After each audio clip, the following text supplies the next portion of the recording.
Hey guys, it's Alyssa from AlyssaNalani.com. Welcome back to my channel.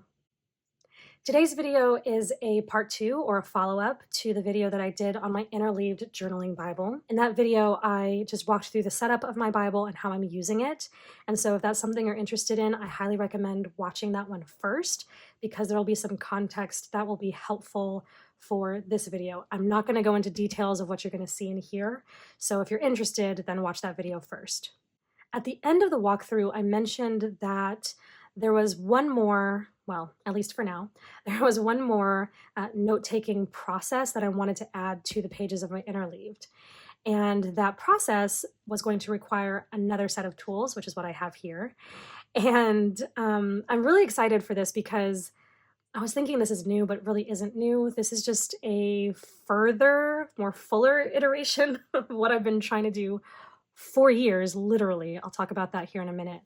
But basically, I have a setup where my Interleaved is going to work in conjunction with my Bible study journaling process. So that is what we're going to talk about in this video. So there's a little bit of history that I need to explain before we get into this. If you've been with me for some time, then you may remember, or you may have even come across this if you're just looking for this kind of content on YouTube, but I have done 2 other Bible study bullet journal videos in the past. They're on my channel. They're linked down below if you want to check them out. And I'm really, on the one hand, I'm really proud of those videos because, I shared what I knew, and I always hope that whatever I share is useful to other people. So if anybody got ideas or inspiration or whatever from those videos, then I'm really happy for that. However, I also have to be very transparent and say that I personally did not stick to those setups. The 2 setups that I came up with did not stick to them. There was something missing from those journals that I didn't know what it was at the time, but as time went on, I just was missing something and I was trying to figure it out and it was frustrating. But I was kind of going through this journey of learning how I wanted to take notes as I was studying the Bible, even as I was learning how to study the Bible. So that last video was back in 2019, I think. So it's been a good 5 years since that last iteration of my Bible study bullet journal, and I had a lot to figure out. So what I have here is the result of 5 years of just kind of trying to figure it out for myself. But before I open these up and share what I've come up with, let me explain what my pain points were and the challenges I was facing so that you understand the problem I was trying to solve and why this was such a big deal for me. Just in case this is something you end up resonating with as well, like if you've come across these challenges, hopefully this might be something that will work for you too. Number 1, some of the Bible study, Bible journaling tools that are out there were not meeting the need that was slowly developing for me. And this is no shade. I'm not like trying to put down any of the wonderful tools that are out there. You guys, there are so many tools. We have so many tools that we can use for studying the Bible, and I'm not knocking any of them. Please use what works for you. But for me, I was needing something that was going to help me go through the inductive Bible study process with some specifications, and I'll get to that here in a second. So I wasn't finding a tool that was going to help me do what I wanted to do in the text, okay? Now, I could have just used a notebook for what I wanted, and I could move on just using a regular notebook and just jotting down my notes. I have done it. That has been a reality in my life. However, the challenge with just using a regular notebook was the fact that it's too much space. There are no boundaries. There's nothing to tell me this is enough note-taking. And no boundary lines don't do well with my brain. I think that too much freedom in a project like this probably doesn't do well for a lot of our brains. Number 1, for the very, very real reason that at some point you have to cut it off. Like at some point you have to move on to the next chapter or the next passage or whatever. And if you just have unlimited space to write unlimited amount of notes, then at least in my brain expects that I'm going to write all the notes and expects that if I have 2 or 3 or 4 commentaries and I have a sermon I can listen to and I have teaching over here and I have this and I have that I need to compile all of that in my notes. And the reality is that I don't have time for all of that. I don't have time to consult 50 different resources and write all that down. And so at some point, I need to cut myself off in the note-taking in the note-taking space. So I need boundaries, but I also need something that's flexible. I needed something that was going to help me work through the 3 stages of the inductive process, which is observation, interpretation, and application. And again, while I could just, in a regular notebook, just write down, okay, observation, and then write some notes, and then interpretation, and then write some notes. Again, I needed those boundary lines. That was key for me. That was super key for me. And that's what I was struggling with. So those are my pain points. It's mainly just 3. I need boundaries, but I need flexibility. And I also need something that's going to walk me through or help me walk through the inductive process. Now that you know my pain points, let me walk you through how I came up with what I've got. First of all, I found these notebooks from Walmart. This is from Mint Green. That's the brand. And I don't know what it is, but I love this size. It's larger than A5, which is what this is, but it's smaller than 8.5 by 11. So it's not quite as big as a regular 8.5 by 11 notebook or folder, but it's not, it's not too small, which is, A5 is not too small, but it's bigger than A5. It's the perfect amount of space. That's what I'm trying to say. And so this is just a regular lined notebook. And I did use this for some time to take my Bible study notes. And so I have several of these. Every once in a while, I'll just pick one up at Walmart because I'm kind of paranoid that they're going to not sell them at some point, and I want to have some on hand. But I decided I really liked this size, and I wanted to continue using this size, but with like some actual stuff on the pages. So that was the first thing that I decided I wanted. And the second thing I knew I wanted, again, was something that was going to help me with inductive Bible study. And there are some key steps that I wanted to include every time I was working through a passage, whether it was just a portion of a chapter or a full chapter. I wanted some of those very routine pieces. Like every time I go through this process, I want to go through the same I want to go through the same steps. You'll see what I mean here in just a minute. Okay, so what I've come up with, are we centered? Okay. What I've come up with is a 4-page spread. And this, this takes me through a chapter, because I'm going through chapters right now. This takes me through a chapter of scripture so seamlessly, and I love it. Let me walk you through. I said earlier that the inductive process takes you through observation, interpretation, and application. I'm going to do my best to explain how the spread works without going into too much detail, because that will take longer than what I want this video to be. But if you want more information on inductive Bible study, I have a blog post you can read on my website. I have a Bible study handbook, quick reference handbook that you can get from my shop that goes through all of this information. So I have other resources you can look at to help you through if this is your first time seeing this or you're not exactly sure how this works. Okay, so I'm going to move this over here. So you're studying through a book of the Bible, for instance, or you're studying through a passage of the Bible. And okay, I've opened up to Lamentations. So let's see, can I do all of this? I can. Here we go. So I'm going to go through Lamentations chapter 1, for instance. And so I'm going to write Lamentations 1. And if there is a title at the beginning of a chapter or at the beginning of a section within a chapter, you can write that in as well, if you would like. So that title can mean a couple of different things, whatever you need it to mean, okay? Then as I'm reading through the text, right, let's just pretend, actually, let's go through a clean text. Let's pick a different book. Here's Acts. Okay, so we're going to do Acts chapter 1. Acts chapter 1, and maybe I'm not going to write a title in quite yet, okay, because there's a couple of sections and they each have titles, so maybe I don't write a title in yet. As I'm reading through the text, I'm potentially highlighting using my color code that you saw in the other video. And I'm reading, I'm highlighting, and I'm looking for keywords and phrases. And those keywords and phrases are going to go in here. I'm asking questions. I have a whole list of questions in my Bible study handbook that will help kind of trigger specific questions you can ask about the text, and you can write them in here, okay? And then as I'm reading, I'm also observing different things like, okay, Acts chapter 1, or I'm sorry, Acts, the whole book, is addressed to a man named Theophilus. I could write that down and say it's addressed to Theophilus. And if I already know, I could say, and the book of Luke is also addressed to Theophilus. That could be an observation I write down. If I don't know anything about Theophilus, I could say, who in the world is Theophilus? And write it down in the question box. You get the picture, right? So I'm observing things, I'm asking questions. I will often run out of space in my question box and ask questions in here. So you can see what I'm getting at when I say that I needed boundaries, but I also needed space to tailor make the process to whatever chapter I'm in.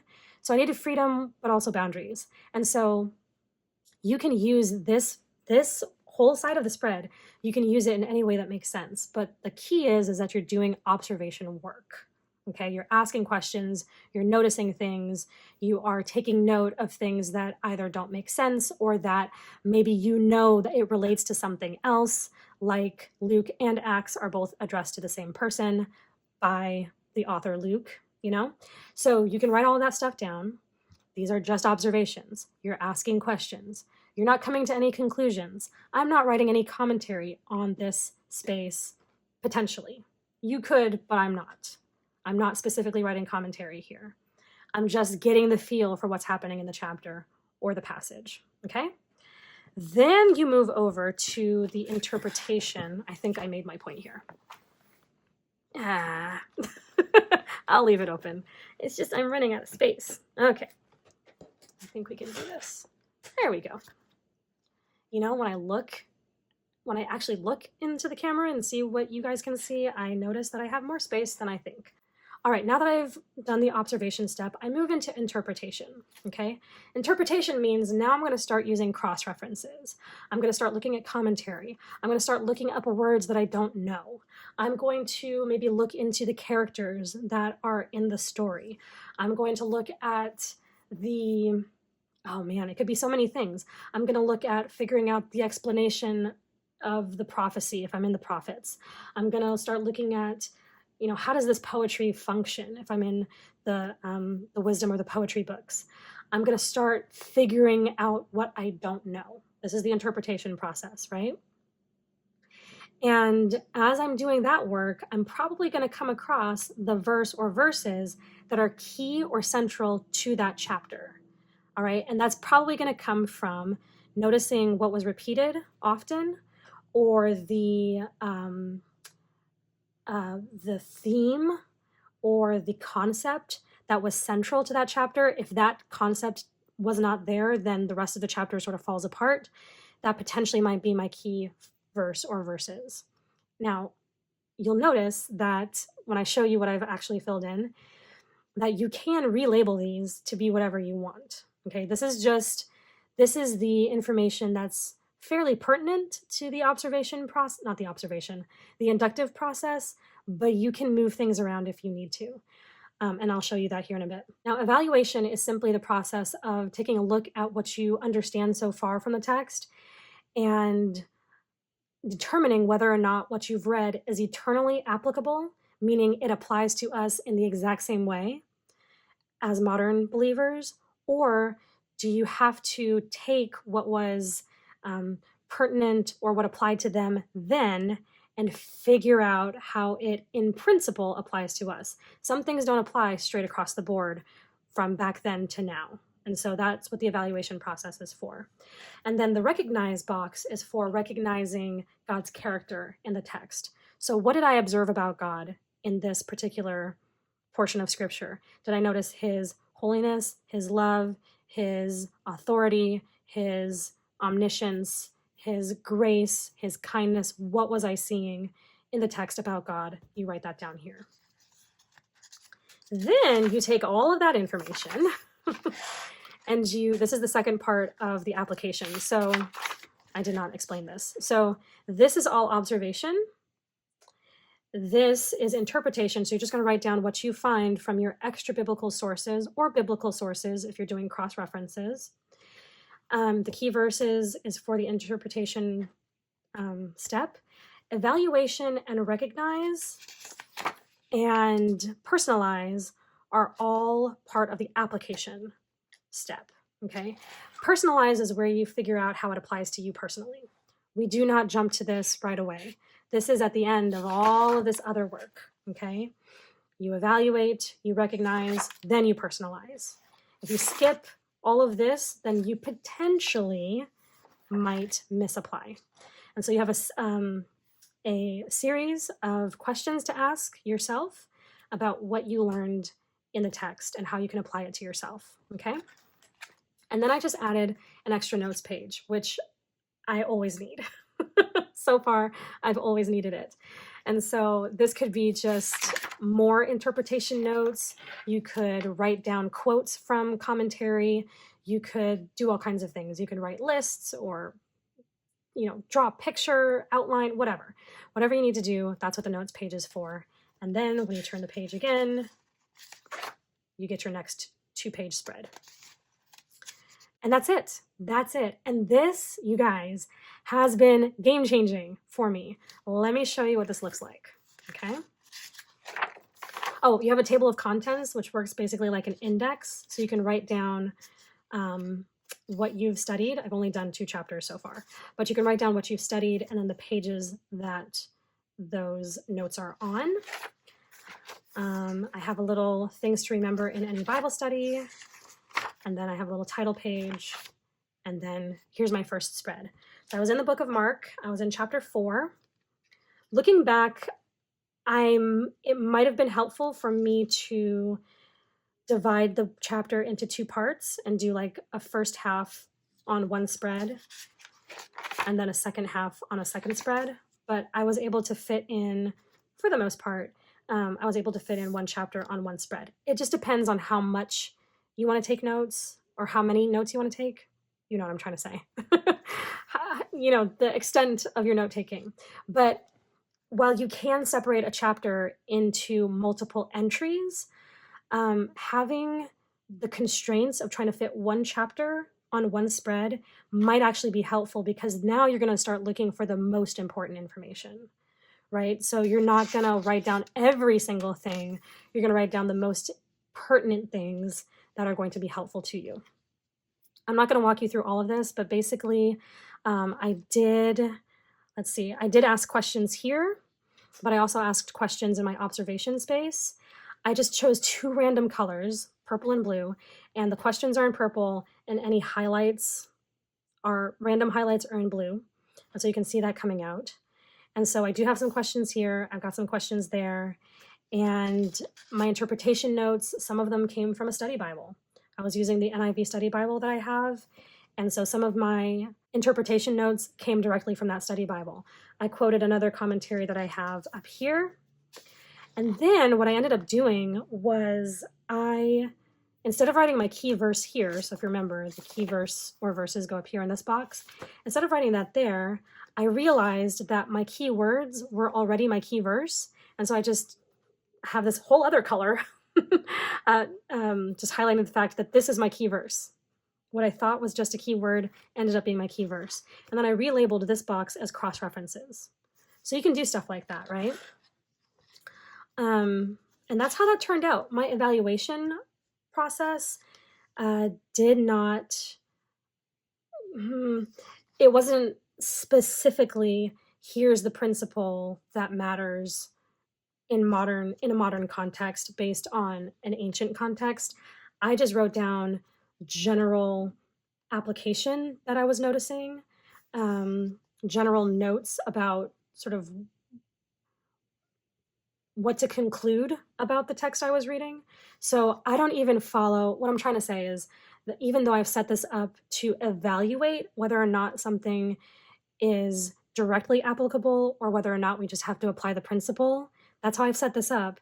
Sometimes that little step isn't even applicable to the process itself. Does that make sense? So I wasn't formally evaluating, but I was evaluating some of what was happening. That may not make any sense at all, but that's what I was doing. So I say that to say that you can make it what you need it to be. okay? And then I went in here and did my personalize step, and then I had some extra notes. And that was it. And that was Mark chapter 5, or chapter 4 rather. I did Mark chapter 5 here. And let me tell you something. Having these constraints takes a load off my mind. I only have to fill these pages. I don't have to go on and on and on and on in the way, the way I felt in this particular thing. I didn't have to go on and on and on and on the way I felt like I needed to in a blank notebook. I feel like I have to take all the notes, but here I don't have to take all the notes. I can just take the notes that make sense right now. And if I ever want to go back and do Mark chapter 5 again, I can. I'll get to that here in just a second, but I just have to fill this space, and I have enough space to work through all of the steps of the inductive Bible study method, which is what I was really, really needing. So that is the process for my notebook, okay? You may be thinking, that's great, Alyssa, but how does that even work with your Interleaved? Let me show you. Okay, so this notebook is where I process, I know I've been using that word a lot, but where I process my Bible study inductive notes, okay? This is what was missing in my Bible study bullet journal. I didn't have a way to do this originally. And so now that I can process, I'm going to get sick of that word, I'm so sorry. But now that I can write all the things, and I call these messy notes. I know they don't look all that messy. These look way messier. This is kind of messy, Anyway, I call them messy notes because they're not meant to be perfect. They're not meant to be conclusions. Here's where I do the work, right? This is a workbook. I'm doing the work. I'm asking questions. I'm tripping over it. I'm, coming across stuff that I didn't see before. I'm like, oh, I'm making discoveries. I'm exploring. I'm having all the fun, right? Now that I've had the space to do all of this, I can come in with my bullet journal and my organization. I need better words for this, but I can come in with a process of, ooh, that word is really now starting to, I can hear it now. I'm saying process too much. I can now come in with the method. I need a different word. I can now come in with my note-taking organization. Okay, so here's how this works. Okay, so this is just an A5 journal that I got on Amazon. I really like it because it's dotted. It lays flat, which is lovely, okay? It is numbered, and so I really, really enjoy all of those features. It has a little band to keep it closed. It has a pen loop. I can stick a pen in here very easily. This is a little bit of a bigger barrel, but I can stick my pen in there, easy peasy. And it's got 2 ribbon bookmarks. I love it all. And as you can see, I've decorated this because that's what I do. I have so many stickers and things that I just need to use. I need to stop hoarding my stash. And I printed out lyrics just to make it look pretty. And it does come with, I don't know if you can see this, but I did glue the contents pages. It has a table of contents or not context, contents or an index that's in here, but they weren't enough pages. There weren't enough index pages. So I just glued it together and then created my index on the first dotted pages. So some more lyrics.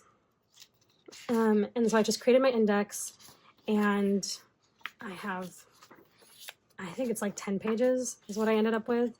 And I penciled in a margin, but when I get to that page, I'll ink that margin in. And all I did was counted 3 dots in, and that's where my margin will go. So that way I can write in my page numbers, okay? And then I have a list of entry types. This is kind of like a commonplace situation. I just got finished setting up a commonplace book, which I'll share with you in another video.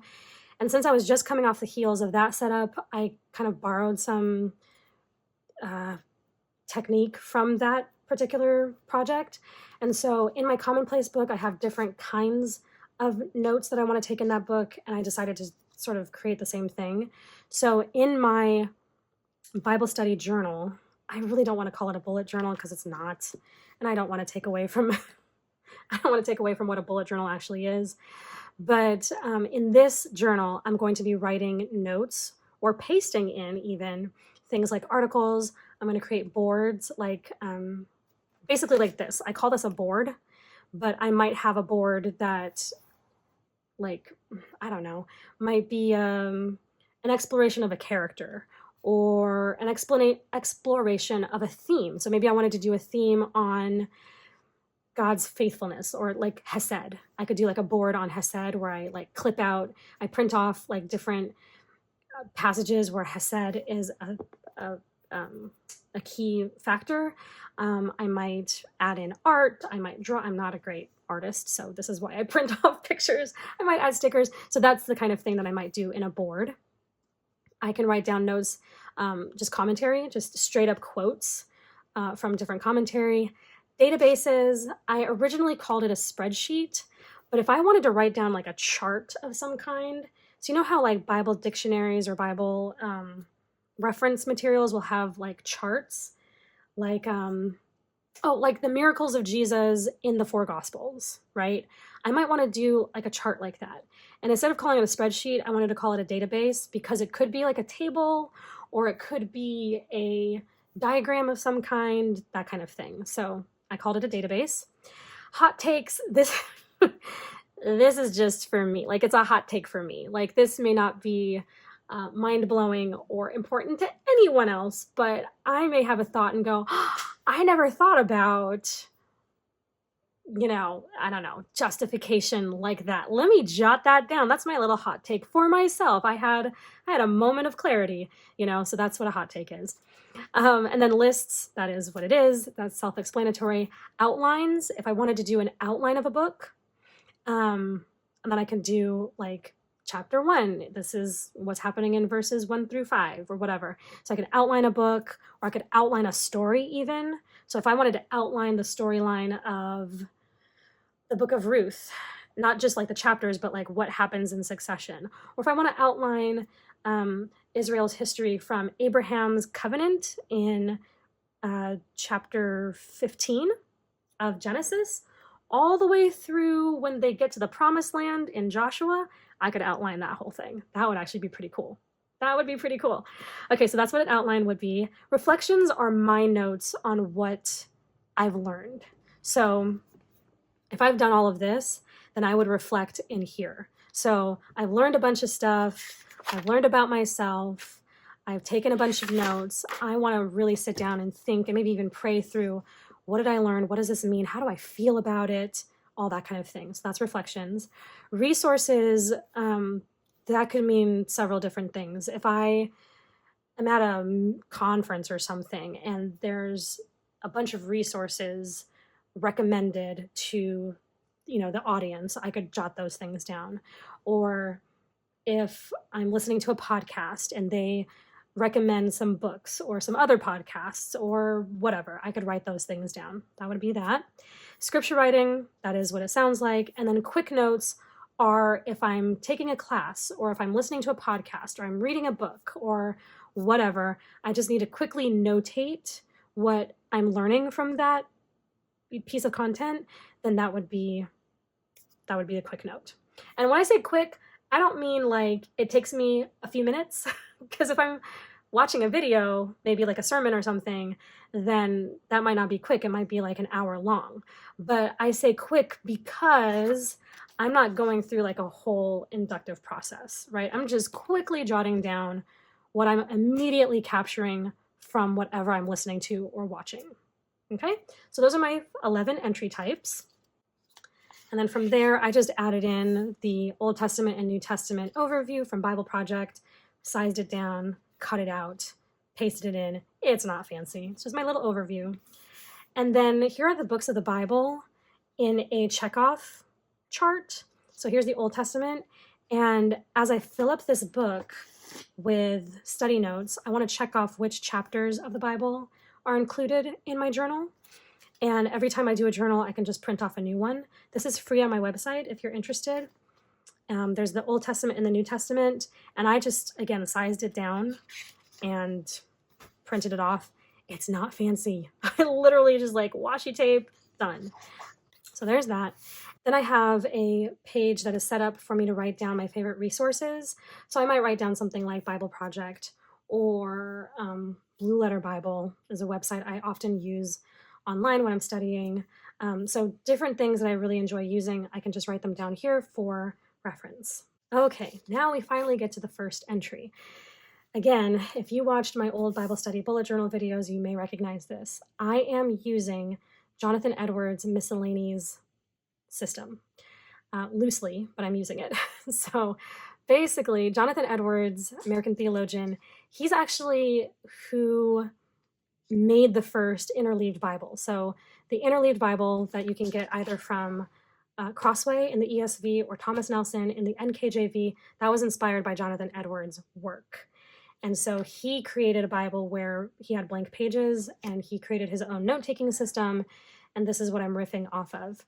If you want more information, there's another pastor, Pastor Matthew Everhard, who's done the same thing, and he has some video content on all of this. I was inspired by him for this in my own system. So basically what you do is every time you do an entry. Now, this whole thing, this is not part of Edward's process. I did this myself based on my commonplace note-taking system. I know, we're mishmashing all kinds of stuff. So every time I do an entry of a kind, I'm going to number it, M001. So M is for miscellaneous and then the number. And then I'm going to write down what kind of entry it is. This is commentary. And then I'm going to write down what book of the Bible I'm in. Okay. And so this is from Barclay's commentary. I kind of wrote that after the fact, but I was literally just going through. This is the commentary I have for the book of Mark by William Barclay. And so I just went in, let's see, this is Mark chapter 5. Is this the one? Yeah. So Mark chapter 5, verse 17, it should be 14 to 17, but it doesn't matter. So I'm just writing down some of the highlights. He often has like bullet points in his commentary, which I really appreciate. It's very helpful. Even though I may not like agree with all of his conclusions, or I might, just take a different look at things, I really do appreciate the fact that he's got bullet points, because it's just so helpful when you're trying to write notes. So I wrote down some of the bullet points that he had. I didn't highlight or write in this. I don't know why, but I know why, because I was focused on writing it down here. I will often underline and circle things in my commentaries. I just didn't here because I was busy writing. So that's what I did. I just wrote down the commentary that I didn't have room for on these pages, right? So if I want to further note something else in a particular chapter that I'm working on in my notebook, I can do it here in my journal, okay? Now here's what's really fun, and I did not plan this at all. It just happened this week. So I was gonna write some more notes for Mark chapter 5 that I didn't fit in here, but I stopped because I was working on something else, or it was the end of the day or whatever, and found myself working on some class notes for a discipleship program I'm in. And I wanted to write, I literally only wanted to write like this quotation. Okay. That's really all I wanted to do. But as I was going through the class, I was like, oh, I need to write this down. I need to write that down. And I just ended up writing a bunch of notes. This is really, really cool. I get to illustrate this to you. So I was in the middle of writing commentary on Mark chapter 5. Okay. Turned to the next page. I just needed a quick write down a quote, which ended up into a whole thing. And so I did M002. This is a quick note, right? That's the kind of entry we got. It's a quick note. And it's for a class that I'm taking on the book of Acts. And then I wrote down my quote and then just kept writing notes. And so I've got this page and this page and this page. Now I'm done with that for now, okay? I either can go back to Mark chapter 5, okay, and write down M001 continued, and then commentary, and then Mark chapter 5. Or I can write down M003 commentary, and then Mark chapter 5, and just have multiple entries in Mark 5. So I would do, where's my index, right? So I would go M003, and then commentary Mark 5, and write down the pages, okay? Or if I wanted to continue this miscellany, I could just write down here, because it won't fit here, but I could write down here, and it's also on page 25. It picks up on 25, and then maybe 26, or whatever. So I could keep it either part of all the same miscellany, or I could create another miscellany, even though it's a continued, right? So I'm really glad I had that to kind of illustrate to you that you can sort of be in the middle of one entry, start a whole new entry, but because you have a sort of filing process, as it were, you don't have to lose track of your notes. But you also don't have to wait. You don't have to be like, oh no, I'm in the middle of Mark 5, but I want to write some quick notes on this class. I need to like save some pages, like go down a few pages and then start my notes. Now you just write on the next page and then categorize it how it needs to be categorized, and then mark it in your index. That's kind of like how a bullet journal functions, right? So it's not terribly off the mark to call it a bullet journal. So I'm really glad that I was able to illustrate that for you, because I want you to know that as you're going through your Bible study notes, not everything has to be perfect. Not everything has to be tied up. If you watched my Interleaved Bible tour, my walkthrough, you saw that I have a lot of pages in here that are half done. I have a lot of sticky notes that are just random that need to be processed and more fully developed. Like there's a lot going on, and I don't often have the time to finish everything. So with my notebook, I have enough boundary to keep me in this like little capsulated, process, so I can get the chapter done or get the passage done and not feel like I have to go on and on and on. It helps with time management. I don't have to sit here for hours just to get through one chapter. But then I also have my journal where I can continue in the note-taking exercise. I'm really trying not to use the word process here, but I can continue my note-taking and just add on as I want. And I don't have to worry about it all being in here, or it all being in one notebook, or it all being on the same day. I can just do it when I can and visit and revisit when I want to, okay? Now, here's how it works with my Interleaved. When I go into Mark chapter 5, I can write, and I'll do it for us right here on camera. Okay, I haven't actually done any work in this Bible because I was actually using my NIV study Bible as I was working through this, and I didn't write any notes in that Bible, so all my notes just ended up in my notebook. Okay, so Mark chapter 5, okay? And this is regarding verse 17, verses 14 through 17. So what I'm going to do here, I'm going to do this in pencil first, just to make sure that this is how I want it to be. So 14 starts here, 17 is here. I'm going to write down M001.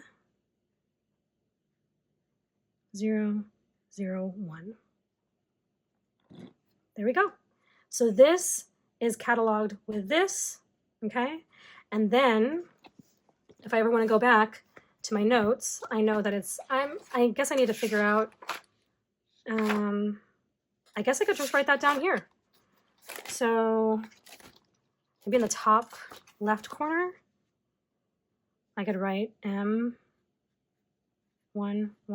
or 001, mercy. Okay, so now everything is connected and cataloged and together.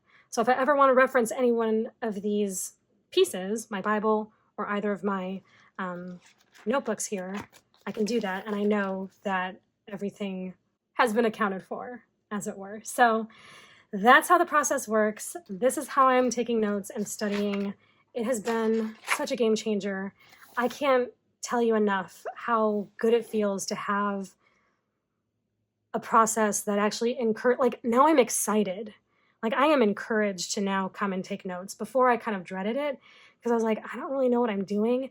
And when you lack that clarity, it does not help as you're trying to build routine or as you're trying to get into the word. If you're not already excited to study the Bible and you're kind of struggling with it, not having clarity does not help. So even though I love Bible study, not having a clear, systematic way of taking my notes using the inductive method, it was really hampering my routine. It was hampering The amount of time I was spending in the Word, it was not good. It was not good, and I needed to figure out how to fix it. And so now I've got it, and I love it.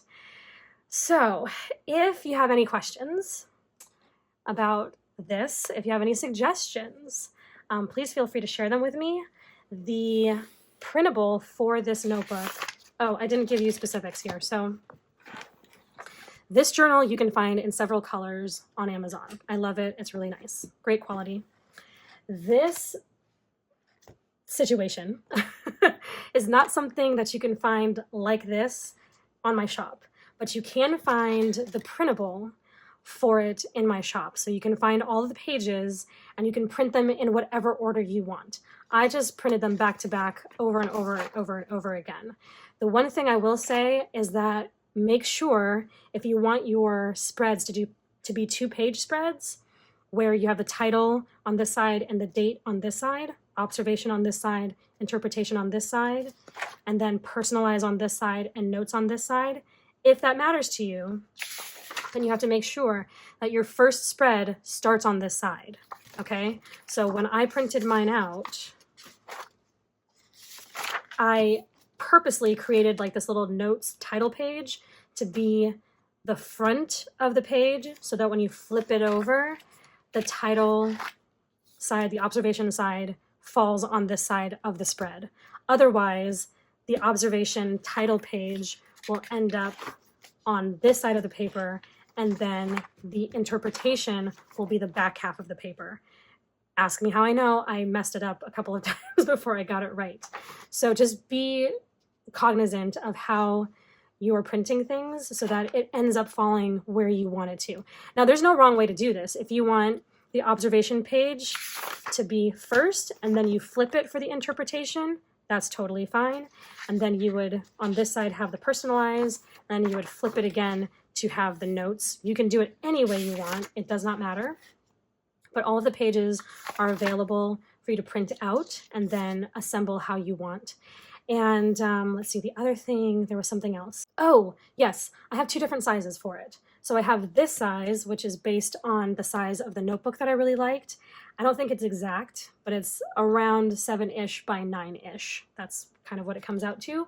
So there's that size. It prints on regular 8.5 by 11 sized paper. So this is my Bible reading handbook or quick start guide that I have on my website. By the way, it's free if you want it. So this is an 8.5 by 11 sheet of paper. It prints on this size paper, and then you just have to cut it down. Okay, so you just have to cut it down if you want that size. Now, here's the trick. You're not going to be able to find, I assume, you're not going to have an easy time finding like a binder for this. So if you want to use a binder, then you would choose the 8.5 by 11 size, which I have. But if you don't mind binding it yourself, I have a cinch, which helps me bind this with the wire binding. That's an option. If you want to use discs, you can. So you can create your own cover and then use discs. You have options, but it just gets a little bit more complicated if you're using in a regular size. So I have the size that I use because I really love it, but then I also have an 8.5 by 11 size, which also gives you more space, which is not necessarily a bad thing. So those 2 options are available. If you want to check them out, you can go to my shop and grab those printables and then create your own Bible study notebook. Now for the cover, I'm not an artist. Okay, so I did not paint this, create this beautiful floral. I got this from Canva. So I created like a boatload of different covers using patterns that I got on Canva. They are free. I'm not selling them. They're for free because I did not make this artwork. I guess I could, but the artwork is too big a part of the cover that I just didn't feel right. So I do have a collection of covers. Most of them are floral because I'm kind of on a floral kick.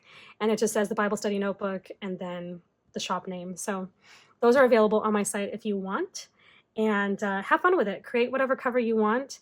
And just enjoy making your notebook. Enjoy using it. I do have this Bible passage from the book of Luke on the back of the cover, so you'll expect to see that. And that's it. I just laminated it, and punched it. I had a hard time because figuring out how to space these holes in my cinch and then how to space the holes in the cover and line it all, it was a process. So again, when you're using an irregular size, just be aware that it might be a little bit more complex than just using the regular 8.5 by 11. So have at it, but just be aware that's what you're going to be dealing with. All right, I think that's all. I think that is all. So I'm going to put this aside. If you have any questions, let me know. But that is how I'm doing Bible study these days. I'm really loving it. It's been working for me. And I hope that this is helpful for you if you've been trying to figure out how to do particularly inductive Bible study notes, but even just getting into a good solid routine at all. I hope this is helpful. Let me know if it is. Let me know if you use this. And if you put a notebook together, put a picture up on social media, join Club 119. The collective link is down in the description. Join us, take pictures. Let me know that it's something that's been working for you. I want to see all the things. I want to see all the things. Let me know how it's going for you. Okay, with that, thank you so much for watching this video. I hope it's been helpful. Have a wonderful rest of your day and a great week, and I will talk to you all in the next video. Thanks so much. Bye-bye.